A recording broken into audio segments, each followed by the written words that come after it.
যদি বিচার নিশ্চিত করতে হয় অবশ্যই আগে যারা জুলাই গণ অভ্যুত্থানে জুলাই যোদ্ধা যারা আহত হয়েছে শহীদ হয়েছে তাদের বিচার আগে নিশ্চিত করতে হবে।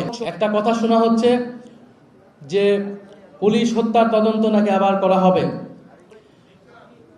জুলাই গণ অভ্যুত্থানের সময় সেই যে যুদ্ধ পরিস্থিতি যদি বিচার নিশ্চিত করতে হয় অবশ্যই আগে যারা জুলাই গণ অভ্যুত্থানে জুলাই যোদ্ধা যারা আহত হয়েছে শহীদ হয়েছে তাদের বিচার আগে নিশ্চিত করতে হবে।